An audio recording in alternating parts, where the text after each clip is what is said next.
Hey, what is up? Hello, everyone, and happy 2025. Welcome to the first vlog of the new year. Navy might bark. It's a car. We're good. Okay. I usually really struggle with reading in January, and so for this year I was like, baby, we are just gonna mood read whatever we want, because last year you read 2 books. Like, you didn't even start reading until the 20th last year. So this year, do whatever you want. Don't box yourself in anywhere and just do what you want. So on December 31st, I looked at my shelves and I went, what's like calling to me? What's something that I really, really want to pick up that I might really want to read this month? And I had a few stacks. I made one stack that was just like, hell yeah, books I want to get to. And then there was a smaller stack of books I really want to get to, but I think are going to show up for my booktubers favorite, so I won't be able to read them. I did, in fact, already film this whole vlog, and I went to start editing it yesterday. And I don't know who I was when I introed this video. I don't know who that girl was, okay? But she needed some goddamn energy, okay? And some better lighting. Also, actually, while we're here, since we're refilming this, there's quite a few new people. There's about 100 new people here, so thank you so much for joining me on my bookish adventure, and thank you for watching. We are going to cut real quick to past Olivia of January 1st, so you could see what the potential TBR for this video could be. So you have a little bit more stakes when it's time for me to pick a new book, and you can get mad if I don't pick the one you want. Real quick and show you so we can get to reading. First, I have Lost and Lassoed by Lila Sage and Dial A for Aunties by Jessie Q. Santo. These are in case I want something really fun and light-paced and quick. I also can't believe I haven't read this yet, and I loved Vera Wong last year. Next, I have Minor Detail by, I actually don't know, Adani Shibli. This is one of those books that I'm like, can't believe I haven't read it yet, but I spent all year looking in every single independent bookstore for this because I didn't want to get it online. Finally found it. Devils Kill Devils by Johnny Compton. I read The Spite House when it came out, and I did really enjoy it. Notes on an Execution by Danya Kakofka is one of those books that I'm like, can't believe I haven't read it yet. And all of the top 5 of my favorite 2024 books were books in the category of I think I'm gonna love them, and I simply cannot believe I haven't read them yet, and it took me that long. So I have high hopes. I have Private Rights by Julia Armfield. I read Our Wives Under the Sea last year and ate it up. Guillotine by Delilah S. Dawson. I read Bloom last year and I ate it up. Yellowface by R.F. Huang. This was on my 24 in 2024. Bury Your Gaze by Chuck Tingle. This also has the potential to be on some people's lists, but I don't know if people have been like loving it that much or not, but I really want to get to it, and I really want to read the audiobook, or listen with the audiobook. I'm a Fan by Sheena Patel. Natural Beauty by Ling Ling Huang, which was also on my 24 for 2024 and is one of those books that I know I'm gonna love, and I can't believe I haven't read it yet. And then, my big one, Tomie or Tomi? Not 100% sure. This is the only book I told myself I was allowed to carry into 2025, because I had in fact only read like the first chapter, which is 30 pages, and this thing is like 750, and I was like, that's not gonna happen, so you don't have to rush it as long as you read it in January. Okay, now that you saw the potential TBR, let me tell you what I started with. Natural Beauty by Ling Ling Huang. I'm not going to tell you any of my thoughts because you're just going to have to watch me figure it out. But this is the book that I started with for this video. But without further ado, let's just hop in the vlog. So let's roll it back to starting Natural Beauty. Okay, reading update time. It has been quite a few days. If you couldn't tell by my voice in the beginning or my voice now, I have a rough cold. We're having a time, and then my weekend shifts are always 5 to like 2 a.m. So I didn't read much, but I am now 91 pages into Natural Beauty, and I know I was gonna wait until like halfway to talk to you guys, but I'm obsessed. Like, I am so freaking in love with this book and so freaking in love with the writing that I just like had to gab about it a bit. I just like by page 19, page 19, I highlighted like half of the page. It's giving major 5-star vibes, and I can't wait to see like where the story continues to go. We're talking so much about music, which like the band Geek and me loves, and then we're talking also just so much about consumerism and self-worth and what beauty is and race and identity, and I'm having a really good time. We're trying to buy less books this year, and I know this is supposed to be about the beauty industry, but buying stuff is supposed to make us happy. It's a band-aid slapped on top of structural issues that actually need to be addressed. So I'm gonna just try to think of that every time I want to buy a book this year. I am loving this. So far on our journey, spoiler free, obviously, we have seen our main character. What is her name? I can't be. No. She has a name. There's no way.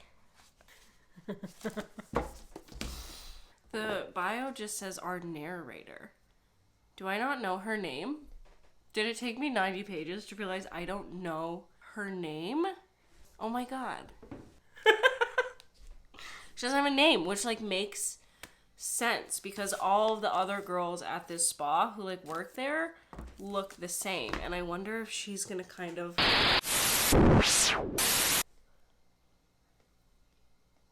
Wow. Thank you for coming with me on that journey. So our main character, who is unnamed, has left her life as a pianist. Her parents get in an accident, again, spoiler free, after coming to see her play at this really prestigious school, and she just like, she cannot touch a piano ever again. And this woman just like finds her working at a restaurant and offers her randomly a job at this company called Holistic, and they're like, part of your requirement for working here is partaking in all of the treatments, using all of the serums. We have a little necklace that like tracks your feelings all the time and will start to float when it's time for you to take your supplements. I can't believe she doesn't have a name. It took me 91 pages. Okay, so I like, do we think...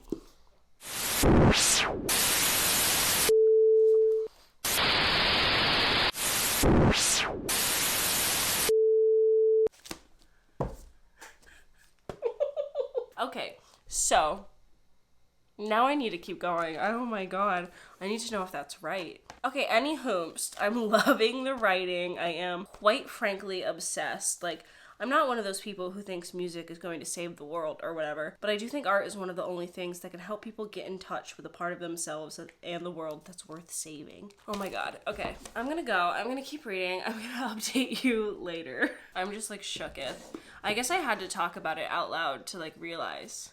Insane. Okay, cool. I'll talk to you later. I have to go finish this now. Goodbye. 5 stars. It was 5 stars. We all knew it was gonna be 5 stars.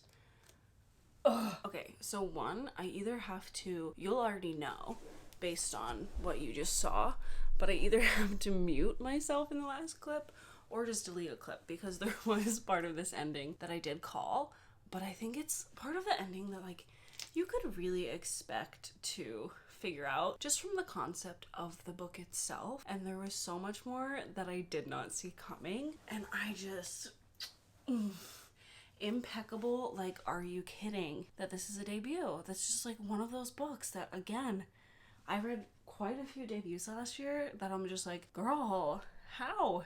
I love that for you, but how? You know, it's always a little nerve-wracking when you get into a book and like within the first 20 pages you're like 5-star energy, because there's still so much room for the author to rip that away, and I knew on page 19, and I am so happy that it didn't go away. I was highlighting so much of this book. It was so phenomenal. Just our conversations around consumerism, around race and racism, about what it is just like to be a woman of color and how you're treated. So good. A huge part that I loved was all of our conversations around music. You know, every book you read, the author's gonna put some part of themselves in it somewhere, and Ling Huang is like classically trained in violin, so her talking about classical music and what it means to her, and just like putting such an integral part of herself in this book, and just like having line after line fucking hit when it came to it, was so fun to read. It was so great. I loved it. I was nowhere near classically trained in anything, but I grew up playing the saxophone, so it was just like, those were really incredible parts to read. Oh. There were so many little like twists and turns that I was not expecting to come and happen in this book, and I'm so happy they did. Like, I am obsessed with every turn that this book took. I don't think there was a single thing that I read and was like, I don't like that, or that could be different.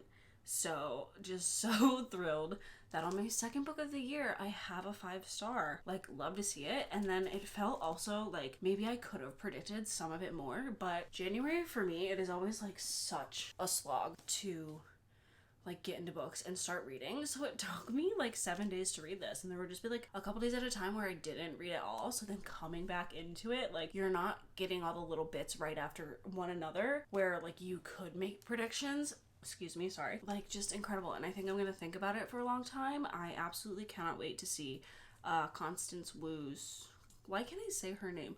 Constance Wu. Her adaptation. It's gonna be a TV show, and like I'm thrilled. I think it's gonna be so good. I can't wait for it to come out. Okay. I don't know what I want to read next. I did for a hot minute. I was like, what if like we stick with the bright like lime green vibe? But this like I feel like all the books I picked for this, which was like maybe my mistake, are gonna be like banger after banger after banger, which is fine, but I am in fact shopping my shelves this year. We are doing very little book purchasing, so like almost like you should space them out a little bit, just a little bit. And like I said, reading in January is always just a struggle for me. Like last year I read 88 books. In January I read 2. I don't even think I started reading until like after the 20th of January. I think I also had COVID though, so maybe that plays into it. So I picked 2 that I think are just going to be quicker, and I don't know, well, I think I do know which one I want to hop into now that I'm looking at them. But Dial A for Aunties by Jessie Q Sutanto and Lost and Lassoed. I think I'm going to start with Lost and Lassoed because Swift and Saddled I devoured in a day, so I think this is just going to get me in the reading mood. But I think I might binge them back to back because Vera Wong was just such a easy read for me too. So, well, not like a fast read, like, and I want to just like get in that mood of I don't want to put the book down and these are so fun and I'm having a great time.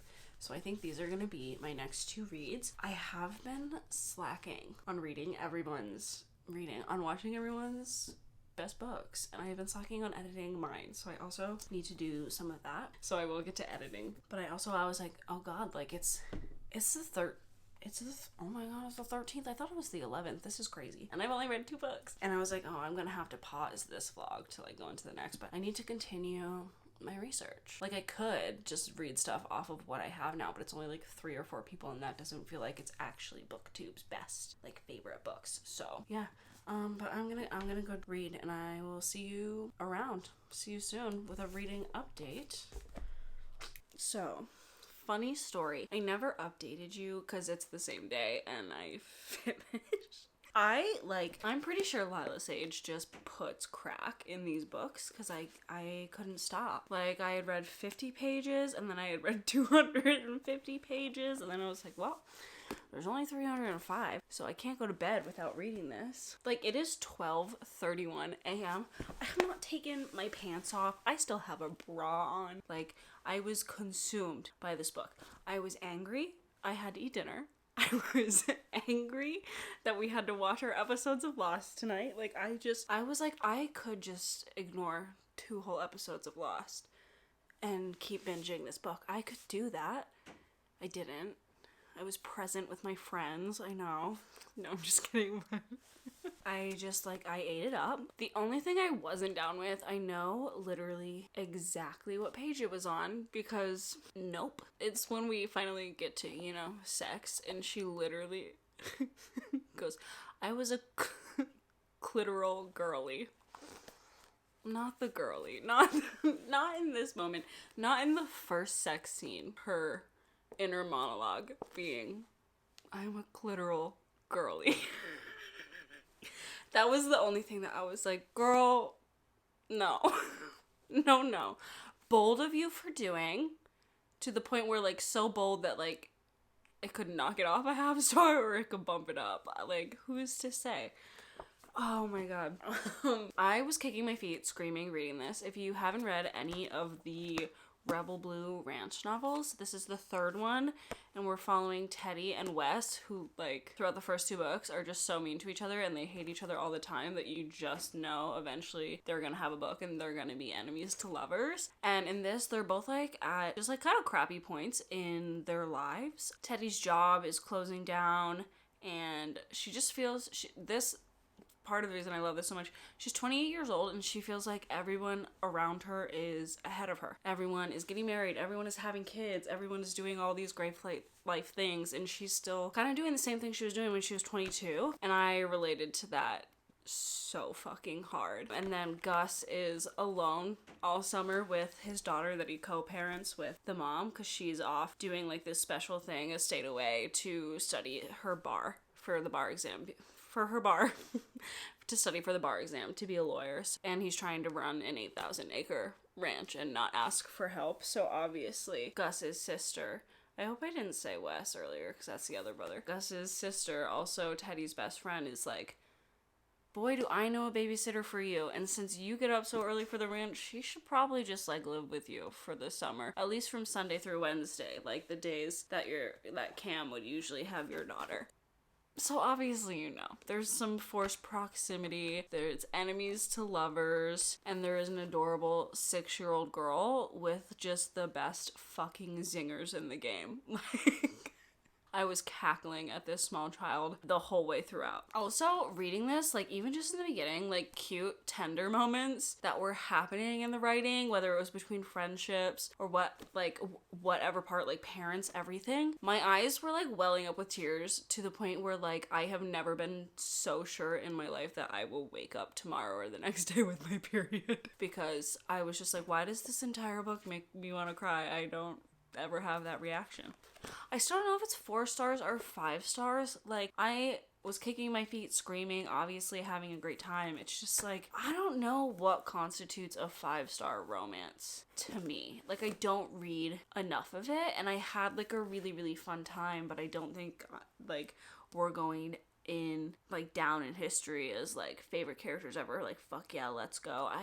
I would have to reread the second one to determine which one I liked better. I think honestly probably the second one, just because there's more of like all the other characters. Like, the second one has like a bunch of girls' nights in it and guys' nights, and that's like the one book where I feel like Lila Sage really brings you into the world of not just this ranch but like the entire small town. So, and I was waiting to rate the second one before I rated this one, and I don't even know. I do think I like the second one more, but I ate it up, like literally devoured it. The fact that it is my day off from work and I only put a bra on to film that last clip, I wasn't going anywhere. I couldn't take Elise anywhere. I wasn't going to leave her alone. She was in pain. Like, I wasn't going anywhere. And I still have this thing on. I still have a bra on because I just had to finish this book. I'm like, is there crack in here? Who's to say? If there is, I might literally OD from just repeatedly sniffing it. Okay. It's 12:30 in the morning, so I need to go to bed. I work in the morning. I'm not tired. Oh my god. Just incredible. Love to see it. I'm still baffled. I don't know what I would rate it. Usually I like think about things a little bit before I come on here. I finished this less than 10 minutes ago. Anyways, I had a great time. I wish there was more of the other characters in it. That's my biggest thing. That's my biggest gripe. But I do also love that they were just like in their own little bubble. But ponder some more. I guess tomorrow after work I'm gonna start Dial A for Aunties. I gotta catch up if I want to meet some reading goals, you know? Okay, I'm doing that thing where I stop talking and I just like buffer for 5 seconds staring. So we are gonna go to bed. I will talk to you once I've started Dial A for Aunties. And I'll see you soon with a reading update. Okay, reading update time. Okay, hey, what's up? It is 1:49 in the morning. I just got home. And the last thing I did at work was clean up this girl's vomit. When I was done for the night and they hadn't left. They were in our little vestibule. And the other girl went to leave and she came back and she said, yeah, so she threw up right in there. Door was 10 feet away. She didn't go outside. They also just like didn't tell us that she threw up, and I was like, you saw us with mops. Like, why didn't you just let a girl know? Anyway, I digress. It is reading update time. It is not yap about the day time. And by reading update, I mean just complete reading update because I finished Dial A for Aunties. So in this Medi, in the beginning, her mom is like pretending to be her on a dating site and sets her up on a blind date, and Medi's like, okay, whatever, like I'll go, but it is in fact with the hotel owner of the hotel that they are all working a wedding at the next day. She's a photographer, her mom is a florist, and then her aunts, one is a baker, one is a, what do you call that, because she's not just a hairdresser, she does makeup too, but it's not a makeup artist, and I wanted to say a salonist, which is so not it. One of them does beauty for everyone involved in the wedding, and then another is a singer, and like does the wedding music. So she ends up like not having a great time on the date. Like, this guy's just like very self-involved. Ooh, I'm so cool. Ooh, I own a hotel. Ooh, I'm so rich. Maddie at the end is like, I'm kind of over it, but she did in fact have one glass too many of champagne, and he offers to drive her home, and he gets just real crappy and gross, and they get in a car crash, and her phone's dead, and so instead of trying to get the police, she just puts this man in the trunk and drives home. Her mom and her 3 aunts immediately are trying to help her. They stick this dude in a cooler at the bakery because they're like, we've got to be on our way, okay, bright and early tomorrow morning. We don't have time to go drive off into the desert and bury this body. So we'll deal with it after the wedding. We'll put it in a cooler so he doesn't start stinking. And then that cooler accidentally gets taken to the wedding the next day. And they're just like Weekend at Bernie's-ing this corpse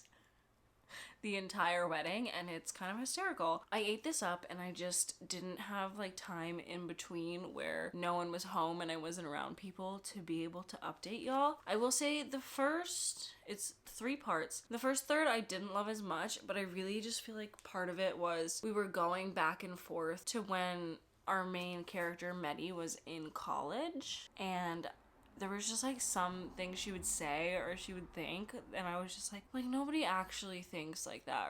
But like, it is probably the author just doing a good job of making her seem younger and making it be 7 years in the past. But there were just some things where I was like, did you just say that? Like, really? But then the second 2 parts didn't have any flashbacks, and I liked them a lot better. I think I'm gonna give this a 4 because I gave Vera a 5, and really, like, it's like the same fun style of writing. I just realized these are different. Berkley Books, what are we doing?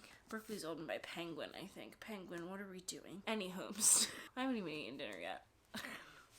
Oh, I'm so excited to be off tomorrow. Oh, okay, so a lot of the same dynamics and humor, which I really, really enjoyed. And I think what it comes down to is this one is very, very focused on Medi and her family dynamics, like with her mom and her 3 aunts, where this one is very, very much like the opposite. It's very found family instead. It's just following Vera and this new cast of characters that she's meeting and really coming to care for. And I'm always gonna pick the found family over the blood family. Whatever that says about me as a person, deduce for yourself. But this was a really, really fun time, and I would really recommend it. And I actually think that it's a series. These are 2 other books by Jessie Q. Sutanta that I haven't heard of. I think it's a series, and I would continue. I am, though, like this is like a I would continue, and this is a I can't freaking wait for the second book to come out in March, May, one of the M months, I believe. This is also going to be a Netflix movie, which I think is going to be